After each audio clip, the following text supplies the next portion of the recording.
প্রিয় শিক্ষার্থীরা কেমন আছো সবাই? আশা করি ভালো আছো। চলো আজকে আমরা চলে যাই আমাদের নতুন একটা টপিকে। আমি গীতা বর্মন রূপসা কলেজের পক্ষ থেকে সবাইকে জানাচ্ছি প্রাণঢালা অভিনন্দন। অনলাইন ক্লাসের পক্ষ থেকে সকলকে জানাচ্ছি আবারও শুভেচ্ছা। আজকে আমি দ্বাদশ শ্রেণীর একটা ক্লাস রেডি করেছি। দ্বাদশ শ্রেণীর চ্যাপ্টার 9 এর সামগ্রিক আয় ও ব্যয় যে চ্যাপ্টারটা আছে সেই চ্যাপ্টারের একটা টপিক। আজকে আমাদের টপিকের নাম হলো ভারসাম্য জাতীয় আয়। আমরা আজকে আলোচনা করব ভারসাম্য জাতীয় আয় কাকে বলে এবং সঞ্চয় ও বিনিয়োগের সমতার মাধ্যমে ভারসাম্য জাতীয় আয় নির্ধারণ। আমার বোর্ডে আজকে ছোট ছোট করে অনেকগুলো টাস্ক আমি লিখেছি, একটু খেয়াল করো তোমরা সবাই। এখানে যে ছোট ছোট জিনিসগুলো আছে একটু আমি আজকে খুব সংক্ষেপে ক্লাসটা নিব। সংক্ষেপে বলতে আমি বোঝাচ্ছি যে মাত্র দুইটা টপিক নিয়ে কথা বলবো, দুইটা টপিক নিয়ে আজকে আলোচনা করব। সেটা হচ্ছে অনলি ভারসাম্য জাতীয় আয় কাকে বলে এবং সঞ্চয় ও বিনিয়োগের সমতার মাধ্যমে ভারসাম্য জাতীয় আয়টা কিভাবে নির্ধারণ করা হয়। যেহেতু দেখতে পাচ্ছ এখানে কিছু ছোট ছোট চলকের নাম আছে, কিছু সমীকরণ আছে, একটা সূচি আছে, একটা চিত্র আছে। এখন আমরা একটা একটা করে এর মধ্যে ঢুকবো, তো ভয় পাওয়ার কোনো দরকার নাই। চলো আমরা শুরু করি।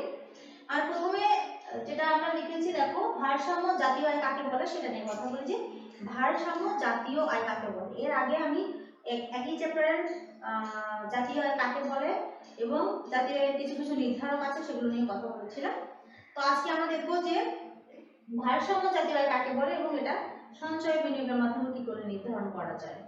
তো আসো, ভারসাম্য জাতীয় আয়ের সংজ্ঞা যদি আমি বলি বইয়ের ভাষায়, তাহলে ভারসাম্য জাতীয় আয় এমন একটা আয়ের স্তরকে বোঝায় যেখানে সামগ্রিক চাহিদা ও সামগ্রিক যোগানটা পরস্পর সমান হয়।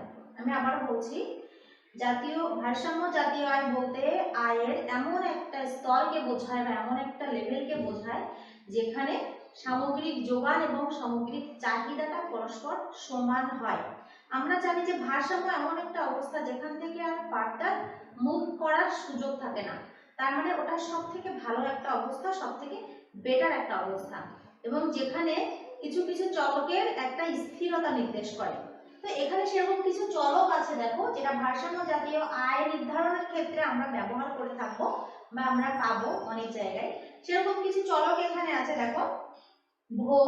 ভোগকে আমি এখানে সংক্ষেপে দেখিয়েছি সি দিয়ে, তোমরা একটু খেয়াল করো, ভোগকে দেখিয়েছি সি দিয়ে। দেন আছে সঞ্চয়।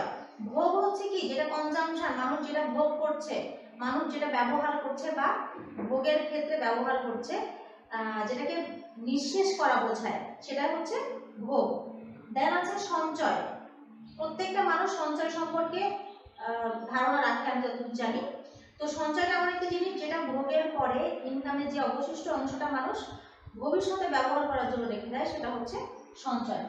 দেন আছে বিনিয়োগ। বিনিয়োগটা এমন একটা জিনিস যেটা সঞ্চয় থেকে উৎপত্তি হয়। আমরা জানি যে বিনিয়োগ যে কোনো ব্যবসার ক্ষেত্রে বা যে কোনো বিজনেসের ক্ষেত্রে বিনিয়োগ ছাড়া কিন্তু একটা স্টেপও আগানো সম্ভব না। তো বিনিয়োগটা এমন জিনিস যেটা সঞ্চয় থেকেই অ্যাকচুয়ালি আসে।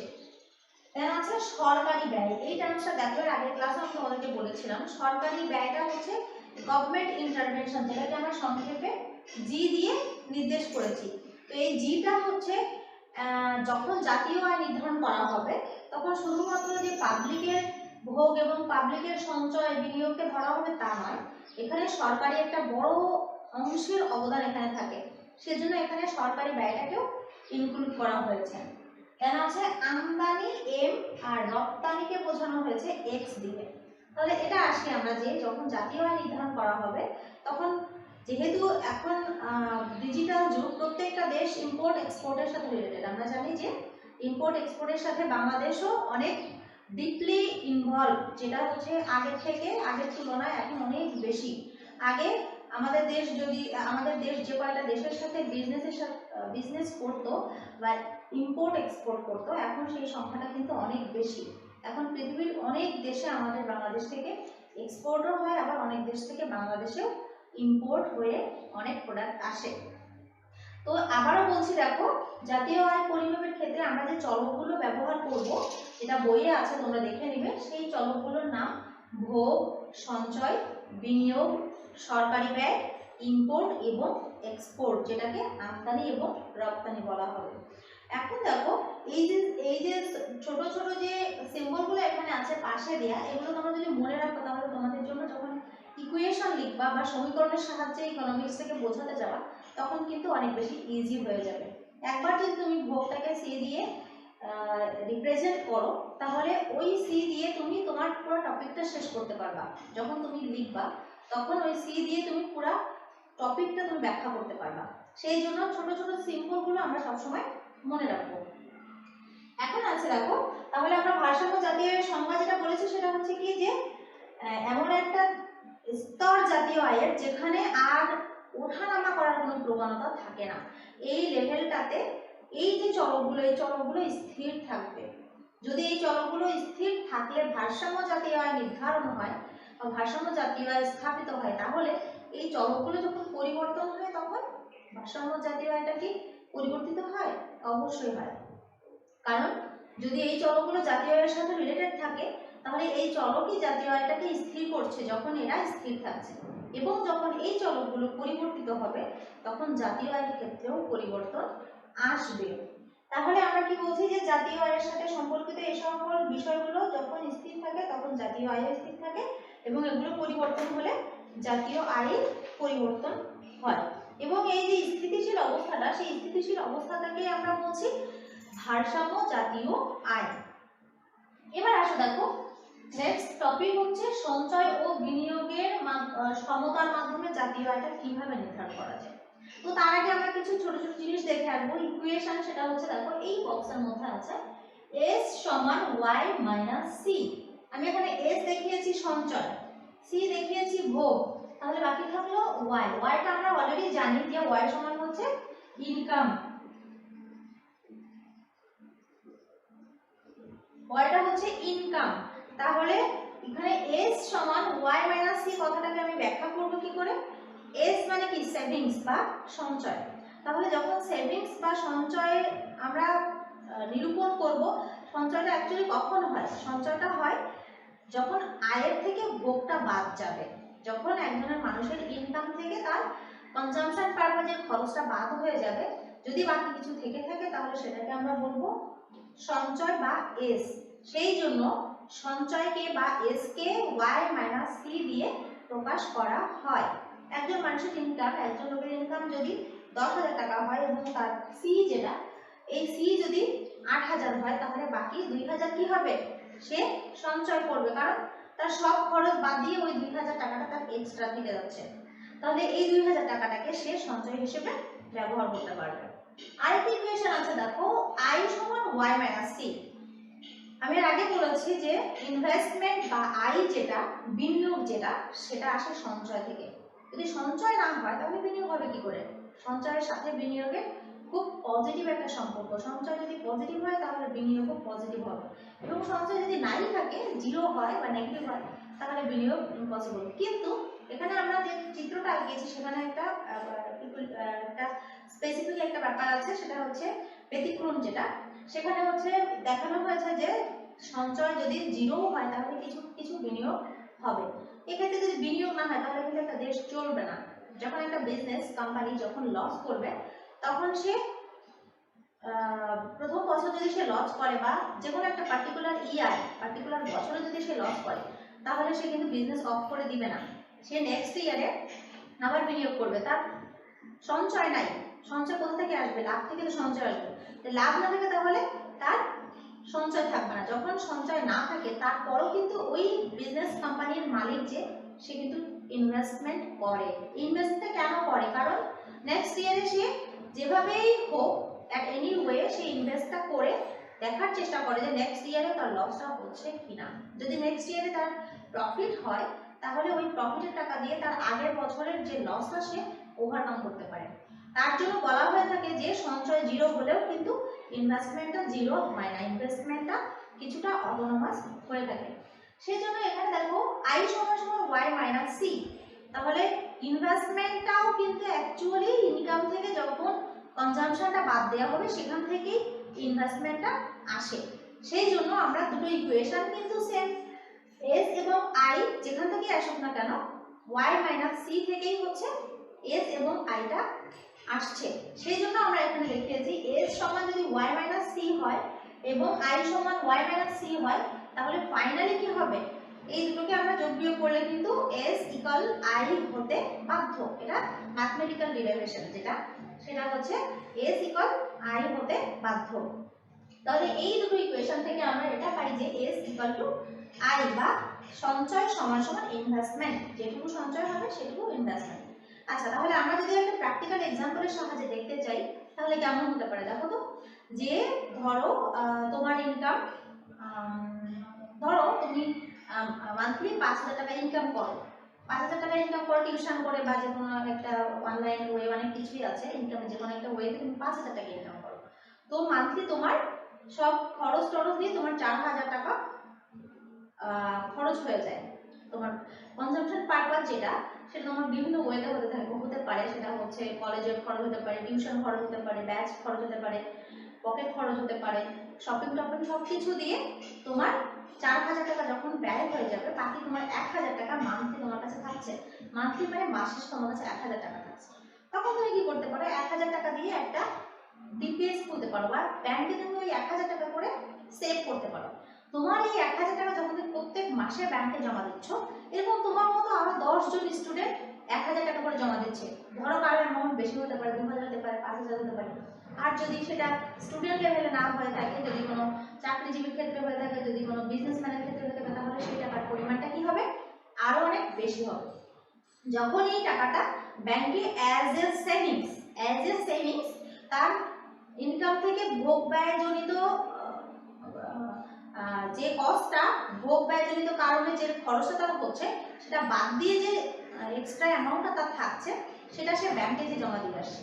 যখন ব্যাংকে সে জমা দিচ্ছে, এরকম 10 জনের সেভিংস যেটা এক জায়গায় একত্র করে ব্যাংকের যে মালিক, সে কি করছে, ওই টাকাটা অন্য কোথাও ইনভেস্টমেন্ট করছে। তাহলে তোমার এবং আমার এরকম আরো 10 জনের সেভিংস নিয়েই কিন্তু ইনভেস্টমেন্টটা হচ্ছে অন্য কোনো কোম্পানিতে। ব্যাংক কি 1,000 টাকা করে লোন দেবে? নো। ব্যাংক কি করবে, একবারে 10,000 টাকা লোন দেবে একজনকে। এবং এই লোনটা কোন পারপাসে ব্যবহার করা হচ্ছে, হয়তো কোনো বিজনেস পারপাসে, হয়তো বা কোনো ফার্মের কাজে দিচ্ছে, হয়তো বা কোনো শিল্প কলকারখানার কাজে দিচ্ছে।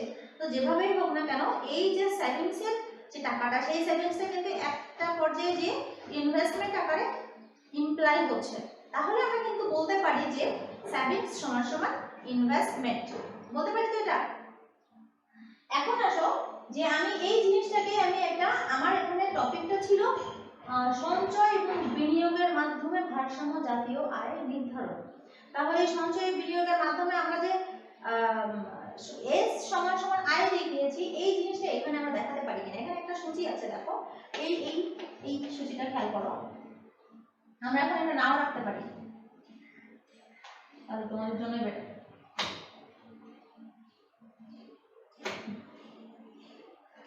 এখন দেখো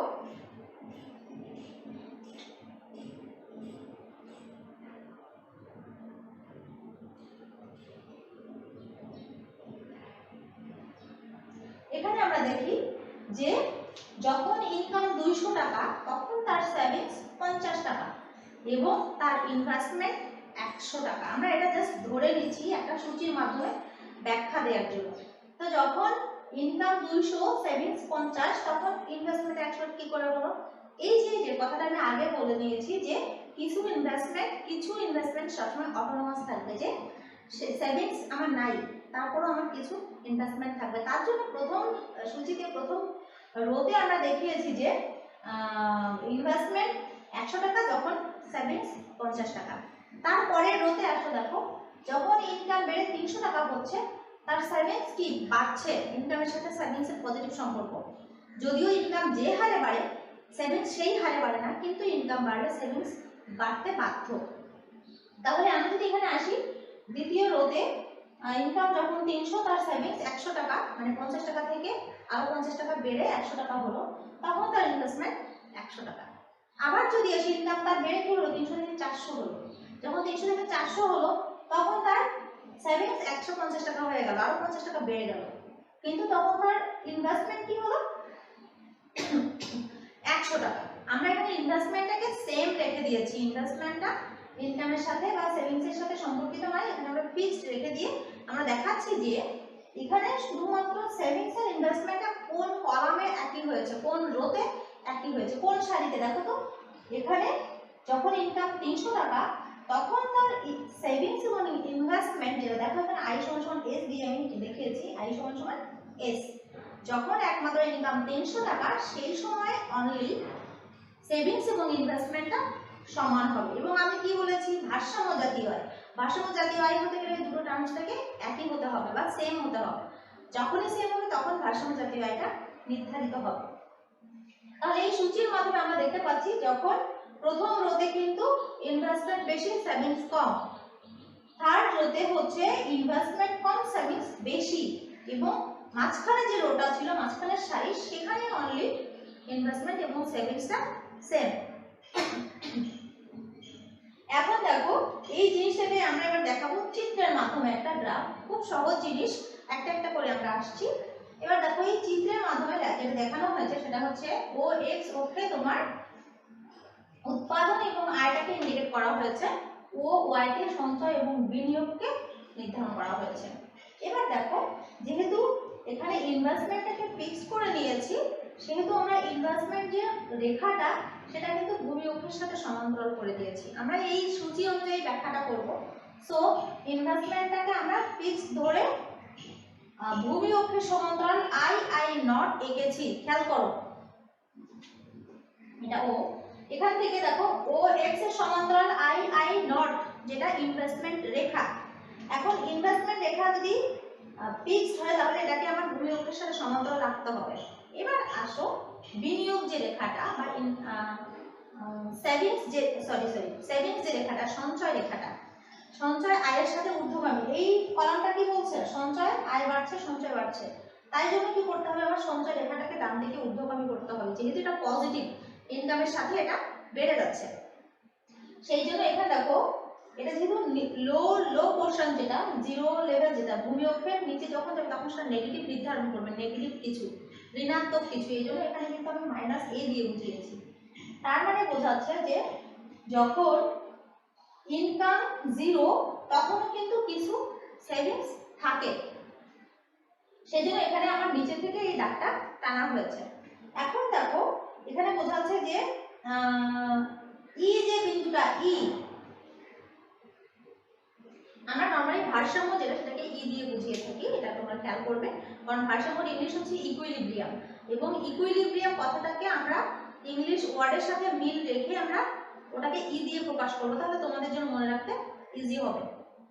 তো এই ই পোরশন যেটা দেখো তো এখানে দুটো রেখা কি কি, এটা হচ্ছে এস, এটা হচ্ছে আই। তাহলে এস এবং আই কোথায় মিলিত হয়েছে, ই বিন্দুতে মিলিত হয়েছে, কারণ আমাকে এখানে আগে থেকে বলা হয়েছে যে এস সমান সমান আই আমাকে নির্ধারণ করতে হবে, সেভিংস সমান সমান ইনভেস্টমেন্ট নির্ধারণ করতে হবে। এই পয়েন্টটাতে একমাত্র সেভিংস এবং ইনভেস্টমেন্ট সমান, কিন্তু এখানে দেখো এই রেখাটা ইনভেস্টমেন্ট, এই রেখাটা সেভিংস, এখানে এটা ইনভেস্টমেন্ট এটা সেভিংস, তাহলে এখানে এতটুকু গ্যাপ এবং এখানে এতটুকু গ্যাপ, তাহলে এই গ্যাপটাই আমাকে এটা বোঝাচ্ছে যে ইনভেস্টমেন্ট লেস দ্যান সেভিংস। এখানে দেখো সেভিংস কম ইনভেস্টমেন্ট বেশি, কারণ ইনভেস্টমেন্ট রেখাটা উপরে আর সেভিংস রেখাটা নিচে। এখানে যখন আমি আসবো তখন দেখো ইনভেস্টমেন্ট কম সেভিংস বেশি, তাহলে এখানে হবে আই গ্রেটার দ্যান এস এবং এখানে হবে আই লেস দ্যান এস, কারণ আই হচ্ছে নিচে এস উপরে।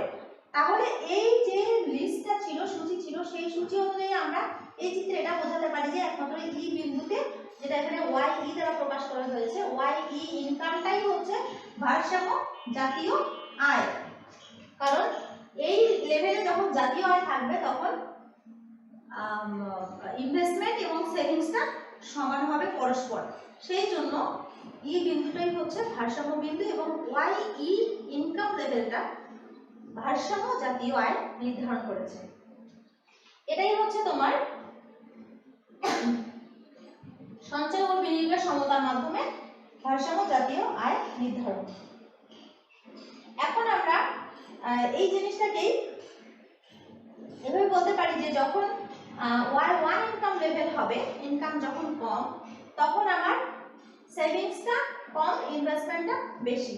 যখন Y2 তে ইনকাম হবে, বেড়ে যাবে, তখন সেভিংসটা বেশি, ইনভেস্টমেন্টটা কম। একমাত্র YE ইনকাম লেভেল যেটা, সেখানে ইনভেস্টমেন্ট এবং সেভিংসটা সমান হবে। তাহলে যখন আমরা ব্যাখ্যা করব OX OY অক্ষের ব্যাখ্যা আমরা দিয়ে Y1 YE এবং Y2 এই তিনটা ইনকাম লেভেলকে দেখাবো, দেখিয়ে আমরা ভারসাম্য যে জাতীয় আয়টা বা ইনকাম লেভেলটা সেটাকে রিপ্রেজেন্ট করব। আমরা পরের ক্লাসে তোমাদেরকে এই সেম জিনিসের ম্যাথমেটিক্যাল ডেরিভেশনটা দেখাবো। তো সে পর্যন্ত তোমরা সুস্থ থাকো, ভালো থাকো, ধন্যবাদ।